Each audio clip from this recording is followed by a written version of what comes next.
Hi there, and welcome to this day in history for November 21st. November 21st is the 325th day of the year in the Gregorian calendar, with 40 days remaining until the end of the year. And before we get started, I want to say that a little birdie suggested to me that today might be the birthday of my friend Leslie. If that's true, happy birthday, Leslie. And today we're going to start in 1694 when the French historian, playwright, and philosopher Voltaire was born in Paris, France. On this day, November 21st, 1694. On November 21st of 1776, General George Washington ordered General Lee to come to New Jersey in what proved to be a fateful decision. Continental Commander-in-Chief General George Washington wrote to General Charles Lee in Westchester County, New York, to report the loss of Fort Lee, New Jersey, and to order Lee to bring his forces to New Jersey. Lee wanted to stay in New York, so he didn't trouble himself none to hurry any. General Lee had taken a commission in the British Army soon after finishing military school at the age of 12, and he served in North America in the 7 Years' War. He felt slighted that the less experienced Washington had been given command of the Continental Army, and so he was in no kind of hurry to go help Washington out. Apparently, this General Lee also had a bit of a temper on him, such that the Mohawks had given him the name of Boiling Water. He was an adopted tribesman through his marriage to a Mohawk woman, but being married apparently didn't dim his interest in, shall we say, ladies of the evening. So now we're remembering that this is November 21st. That General Washington requested Lee to come to New Jersey, and he's in no hurry to do so. And so it is that over 3 weeks later, on December 13th, still dawdling away on his way to meet up with General Washington in New Jersey, Lee left his army and went looking for a girlfriend for the night. He found his way to Widow White's Tavern in Basking Ridge, New Jersey, where British Lieutenant Colonel Tarleton and the 16th Queen's Light Dragoons captured him on the morning of December 15th. Tarleton knew right away who Lee was because they had served together in the British Army, and there they were now, captor and captive. It seems that General Lee not only didn't get the job he'd wanted in the colonies, before that he'd been disappointed in his efforts to secure a lucrative royal appointment, which is kind of why he came to the colonies in the first place, ostensibly to retire. Not long after he got here, he joined the Patriot cause. Now, Tarleton had sworn in a London club that he would hunt down that traitor to the crown and relieve him of his head. Fortunately for Lee, Tarleton failed to keep that promise, although Lee might have preferred a quick end to the humiliation of being led from the Widow White's Tavern to New York City in his nightdress. Everybody wore nightgowns in those days. As it happens, the British were quite pleased to have captured the Patriots' best trained commander, while Washington negotiated for his release to no avail.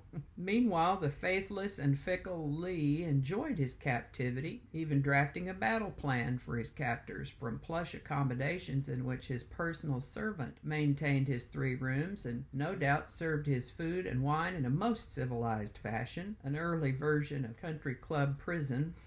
In case you're curious, the British did not act upon his plan. Lee was released in May of 1778, upon which he reported to Valley Forge. He still resented Washington. I guess sometimes old grudges never die. And they argued with some regularity. Eventually, Lee was suspended from the army in December of 1778 and dismissed in 1780. On this day in 1783, men flew over Paris in a hot air balloon. 2 Frenchmen, only one of whose names I can confidently pronounce, made the first untethered hot air balloon flight. They went 5.5 miles as they flew over Paris. It only took them about 25 minutes. Wowee, what an adventure that must have been. In 1789, North Carolina ratified the United States Constitution and was admitted as the 12th U.S. state. November 21, 1864, President Lincoln allegedly writes to mother of Civil War casualties. Legend holds that on November 21, 1864, President Abraham Lincoln composed a letter to Lydia Bixby, a widow and mother of 5 men who had been killed in the Civil War. A copy of the letter was then published in the Boston Evening Transcript on November 25th, and signed Abraham Lincoln. Now, this story says allegedly and legend because the original letter has never been found. In 1877, Thomas Edison announced his invention of the phonograph. The American inventor announced his invention of the phonograph, a way to record and play back sound. Edison stumbled over one of his great inventions, the phonograph, while working on a way to record telephone communication at his laboratory in Menlo Park, New Jersey. I guess this is another classic case of finding something while you're looking for something else. 1905, Albert Einstein's paper that led to the mass energy equivalence formula, being E equals mc squared, was published in the journal Annalen der Physik. It sounds like maybe a German scientific paper. 1916, the Britannic, sister ship to the Titanic, sinks in the Aegean Sea. After the Titanic sank in 1914, the White Star Line made some modification to the ship's design and also required that there be enough lifeboats on board for everyone. And it's a good thing they did. The Britannic had started out life as a luxury cruise ship, but was then requisitioned as a hospital ship during World War I.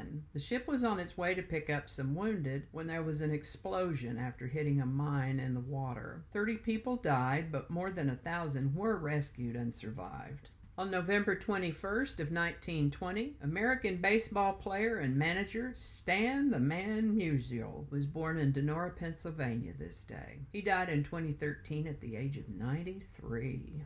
Now here's a sweet story. On the evening of November 21st, 1934, a skinny teenaged would-be dancer found herself on stage at Harlem's Apollo Theater to participate in the harrowing tradition known as amateur night. Oh, amateur night. By pure chance, her name was drawn out of a hat, and there she was. She was an aspiring dancer, but the act immediately preceding her had been dancers, and pretty good at it, and she really felt that she couldn't top that. So she spontaneously decided to turn singer instead, a change of heart that would prove significantly not only for herself personally, but also for the future course of American popular music. This was Ella Fitzgerald at the tender age of 15. Her decision to sing instead of dance on that day in 1934 set her on a course toward becoming a musical legend. It also led to her victory at Amateur Night at the Apollo, a weekly event that was then just a little more than a year old, but by golly, it still thrives today. Amateur Night at the Apollo, where their motto is be good or be gone. They still do this every week on Wednesday nights. I've placed a link to the Apollo Theater in the show notes. 1958, American baseball player, manager, sportscaster, and Hall of Famer Mel Ott died on this day as a result of injuries from an automobile accident. He was only 49. 1959, American disc jockey Alan Freed, who had popularized the term rock and roll and music of that style, was fired from WABC AM radio over allegations that he had participated in the payola scandal. In 1964, the Verrazano-Narrows Bridge opened to traffic. At the time, it was the world's longest bridge span. In 1969, the first permanent ARPANET link was established between UCLA and SRI. ARPANET stands for Advanced Research Projects Agency Network. This was the first network to implement the TCP/IP protocol suite. Both technologies became the technical foundation of the Internet. On November 21st, 1976, the movie Rocky, starring Sylvester Stallone as the underdog prize fighter Rocky Balboa, debuted in New York City. It opened in theaters across the country a little bit later on December 3rd of that year.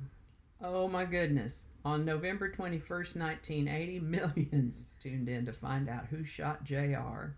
350 million people around the world tuned in to television's popular primetime drama Dallas to find out who shot J.R. Ewing, the character fans love to hate. J.R. had been shot on the season-ending episode the previous March 21st, which now stands as one of television's most famous cliffhangers. And if you don't happen to remember, I won't leave you hanging on a cliff. The November 21st episode solved a mystery identifying Kristen Shepard, J.R.'s wife's sister, and his former mistress as the culprit.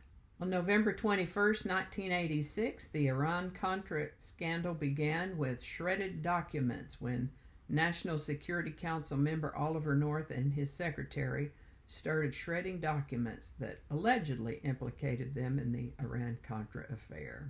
My goodness, I think we've come to the end of the line here. I think that's going to do it for us today. As always, links to my research are included in the show notes. Thank you so much for watching. Give it a like if you enjoyed this video. Consider subscribing if you haven't already, and feel free to share this video. Get it out there for everyone to see. Thanks again, and I'll see you next time. One more time. Annie hears me talking. She's got to come see what's going on. Okay, lay down.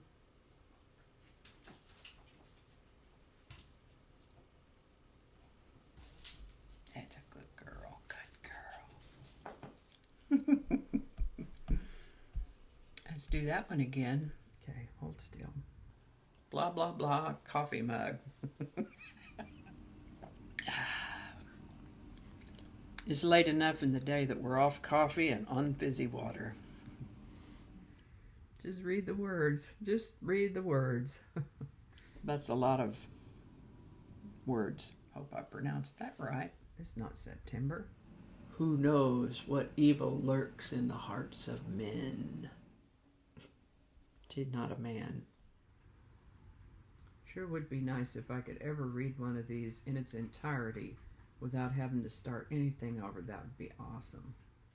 I might have to take another look at that. I'm going to have to look at that. This is why I don't do live shows.